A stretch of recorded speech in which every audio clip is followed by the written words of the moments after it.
तो फाइनली दोस्तों आ गए हम लोग आज नंदगांव, और ये है आज तीसरा दिन है दोस्तों। पहले 2 दिन का बना नहीं पाए, इतना भीड़ था। आज भी भीड़ है, लेकिन आज हम लोगों ने सोच के चला था, मैं और रितेश, कि आज हम दोनों किसी भी हाल में वीडियो बनाएंगे ही। तो हम लोग शुरू कर दिए। हैप्पी होली, राधे राधे। यूँ तो पूरे भारतवर्ष में होली का त्यौहार बड़े धूमधाम से मनाया जाता है, पर वृंदावन में, मथुरा में, नंदगांव में और बरसाने में होली का त्यौहार 40 दिनों तक चलता है। होली का आगमन वसंत पंचमी के बाद से ही शुरू हो जाता है और श्रद्धालु पूरे देश भर से यहाँ पर होली का त्यौहार मनाने आते हैं। लगभग 40 दिनों तक चलने वाला यह त्यौहार होली का वृंदावन में कुछ अलग ही प्रकार का होता है।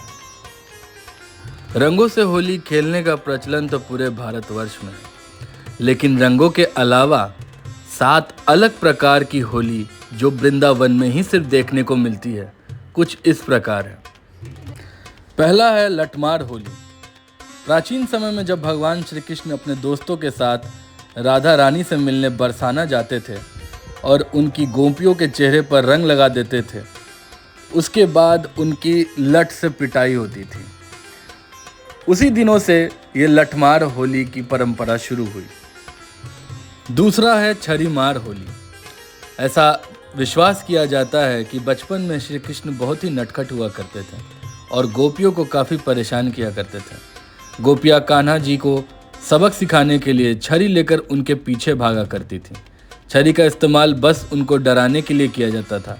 इसी परंपरा के चलते आज छरीमार होली पूरे वृंदावन में खेली जाती है। तीसरा है फूलों वाली होली। पौराणिक कथाओं के अनुसार कान्हा जी एक बार राधा रानी से मिलने न जा सके। इस पर राधा रानी उदास हो गई, जिससे फूल, जंगल सब सूखने लगे।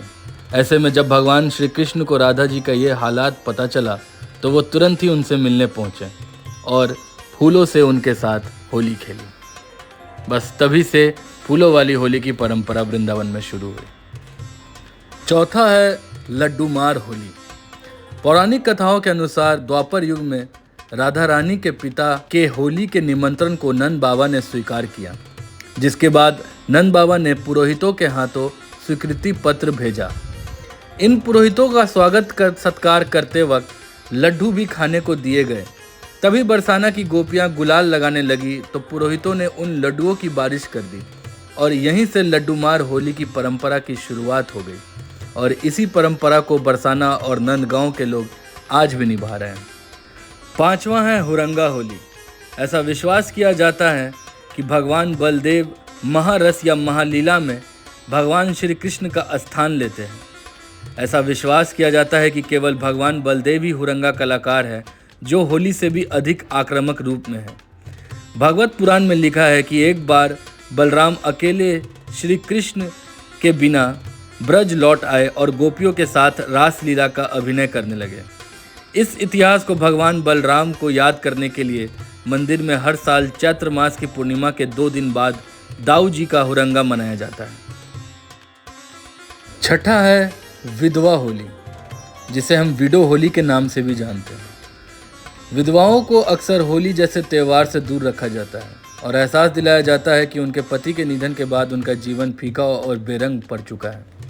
समाज के इसी रूढ़िवाद को 2013 में ख़त्म किया गया वृंदावन में और तब से शुरू हुआ सिलसिला विधवा होली का। और 7वां और आखिरी प्रकार की होली का नाम है रंगों वाली होली। इसका इतिहास तो हम आप सब लोग जानते हैं। इसका इतिहास सतयुग के वक्त से शुरू होता है, जब भक्त प्रहलाद की बुआ होलिका उसे अग्नि कुंड में लेकर भस्म करने को चली गई थी, परंतु भस्म वो खुद हो गई और विष्णु जी के आशीर्वाद से भक्त प्रहलाद जीवित बाहर निकले। तो दोस्तों फाइनली एक बहुत ही खतरनाक चीज़ हम लोगों को मिला है आज नंदगांव के पास। ये भांग वाली कुल्फी है। इसको रंगीली कुल्फी, लहर कुल्फी, लहर कुल्फी करके इसका नाम रखा है उन्होंने क्योंकि भांग बोलेगा तो इसलिए चीयर्स दोस्तों, चीयर्स। देखते हैं कैसा लगेगा। वो जादू जादू जादू। तो दोस्तों तीसरे दिन की ब्लॉगिंग हो गई है डन और काफ़ी खूबसूरत ब्लॉग आया है। आप लोग भी देखना, एंजॉय करना। और ये नंदगांव की होली। और बस इतना ही बोलूँगा कि आप लोग अगर आ रहे हो इधर तो ऐसा सोच कर आना कि भगदड़ मच सकता है, गिर सकते हैं, पैरों में चोट लग सकती है, क्योंकि ये सब आम बात है यहाँ पर। धन्यवाद दोस्तों, मैं डरा नहीं रहा हूँ, बस सतर्क कर रहा हूँ।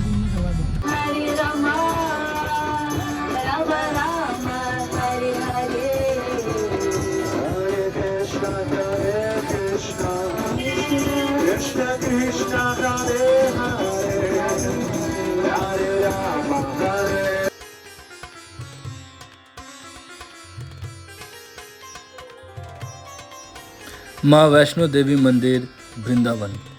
माँ दुर्गा की यह मूर्ति 141 फीट ऊंची है। मूर्ति के बगल में हाथ जोड़े हनुमान जी बैठे हुए हैं। दरअसल पुराणों में यह मान्यता है कि जब माँ वैष्णो त्रिकुटा पर्वत की गुफा में तपस्या करने गई तो उनका अहित करने के लिए भैरवनाथ उनके पीछे पड़ गए। तभी माता की रक्षा के लिए हनुमान जी आ गए और भैरवनाथ से उनकी लंबी लड़ाई चली। आइए चलते हैं उस गुफा में लेकर जहाँ माँ वैष्णो देवी के अलग अलग स्वरूप के दर्शन करते हैं।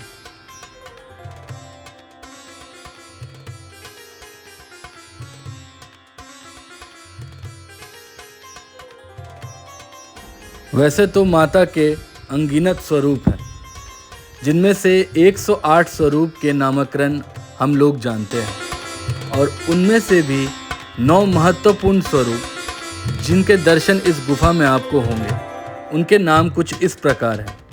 पहली शैलपुत्री, दूसरी ब्रह्मचारिणी, तीसरी चंद्रघंटा, चौथी कुष्मांडा, पांचवी स्कंद माता, छठी कात्यायनी, सातवीं कालरात्रि, आठवीं महागौरी और नौवीं सिद्धिदात्री।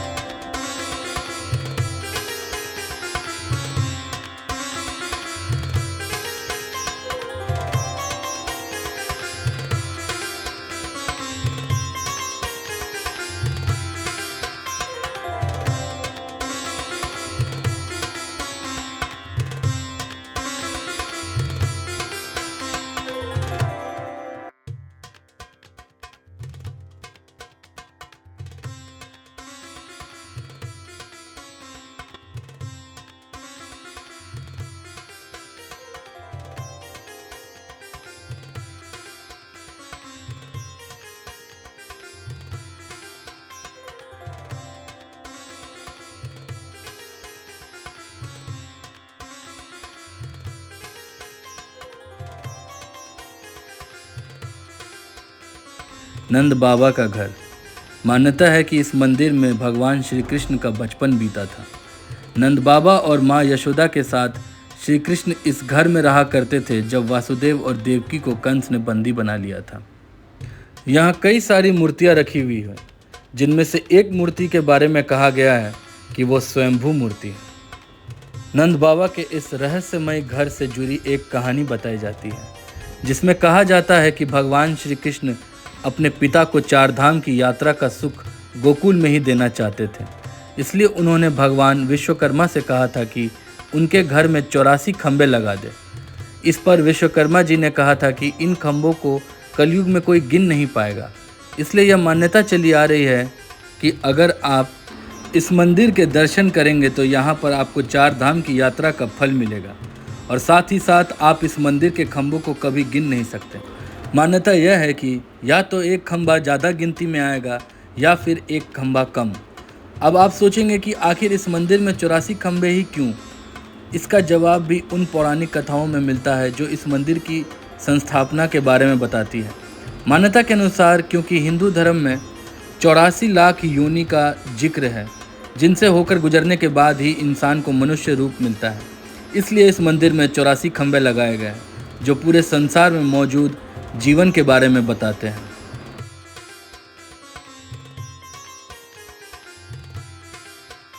तो दोस्तों आज है डे 5। तो आज गोकुल में होली थी, छरीमार होली। तो हम लोग थोड़ा जल्दी आ गए। दरअसल हम लोग अगले साल के छठीमार होली से थोड़ा सा 1 साल पहले आ गए, क्योंकि आज वाली होली ख़त्म हो गई थी जब तक हम लोग यहाँ पहुँचे। दरअसल जाम इतना था रास्ते में कि पहुँचते पहुँचते होली ख़त्म। धन्यवाद दोस्तों, मिलते रहेंगे। दाऊ जी मंदिर। दाऊ जी की मूर्ति की स्थापना भगवान श्री कृष्ण के पोते ब्रजभान ने की थी, लेकिन अरबी सुल्तानों के समय में मंदिर को नष्ट कर दिया गया और समय के साथ साथ मूर्ति भी कहीं खो गई। श्री कृष्ण जन्म स्थान मंदिर परिसर भारत के उत्तर प्रदेश के मथुरा में स्थित हिंदू मंदिरों का एक समूह है। परिसर के अंदर 3 मुख्य मंदिर हैं। केशव देव मंदिर जो कृष्ण को समर्पित है, गर्भगृह जहां माना जाता है कि कृष्ण का जन्म हुआ था, और भागवत भवन जहां इष्ट देव राधा कृष्ण हैं।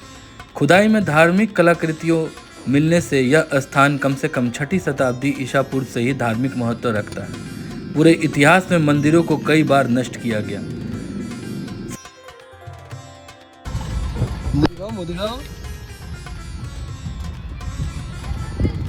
तो दोस्तों, आप जो पीछे देख रहे हो ये है गोवर्धन पर्वत। ये लगभग 21 किलोमीटर का परिक्रमा है। ऐसे लोग पैदल भी जाके करते हैं और लेट के भी करते हैं, लेकिन हम लोगों ने ई रिक्शा पकड़ के और परिक्रमा करने का फाइनल डिसीजन लिया। गोवर्धन पर्वत उत्तर प्रदेश के मथुरा जिले के अंतर्गत एक नगर पंचायत है। गोवर्धन व इसके आसपास के क्षेत्र को ब्रजभूमि भी कहा जाता है। यह भगवान श्री कृष्ण की लीला स्थली है। यहीं पर श्री कृष्ण ने द्वापर युग में ब्रजवासियों को इंद्र के प्रकोप से बचाने के लिए गोवर्धन पर्वत को अपनी कनिष्ठ उंगली पर उठाया था। पौराणिक कथाओं के अनुसार पुलस्त्य ऋषि तीर्थ यात्रा करते हुए गोवर्धन पर्वत के पास पहुंचे तो सुंदरता और वैभव देखकर गदगद हो गए और उसे साथ ले जाने के लिए गोवर्धन के पिता द्रोणांचल पर्वत से निवेदन किया कि मैं काशी में रहता हूं, गोवर्धन को ले जाकर वहां पूजा करूंगा। पुलस्त्य ऋषि के निवेदन पर द्रोणांचल बेटे के लिए दुखी हुए, लेकिन गोवर्धन के मान जाने पर अनुमति दे दी।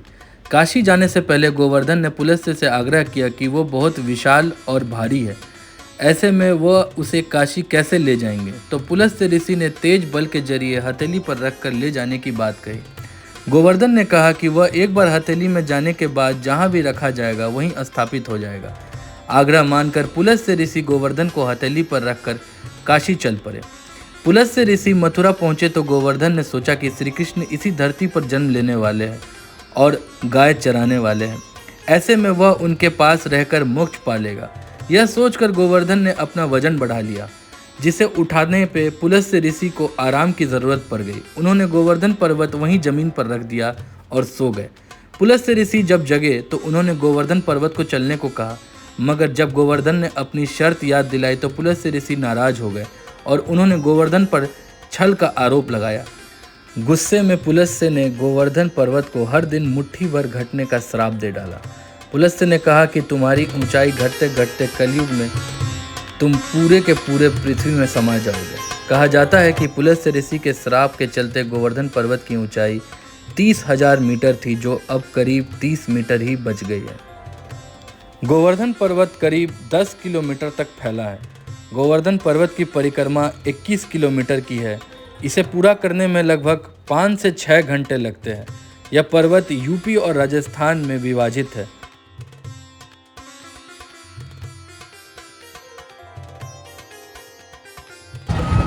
तो दोस्तों, फाइनली हम लोग गोवर्धन पार करते करते और 21 किलोमीटर का परिक्रमा लगाते लगाते राजस्थान पहुंच गए।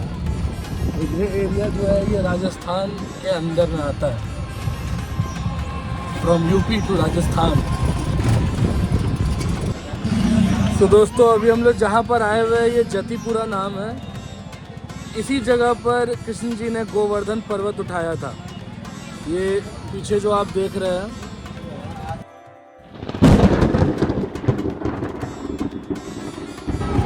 दोस्तों आप मेरे पीछे देख रहे हो, ये छोटी परिक्रमा है।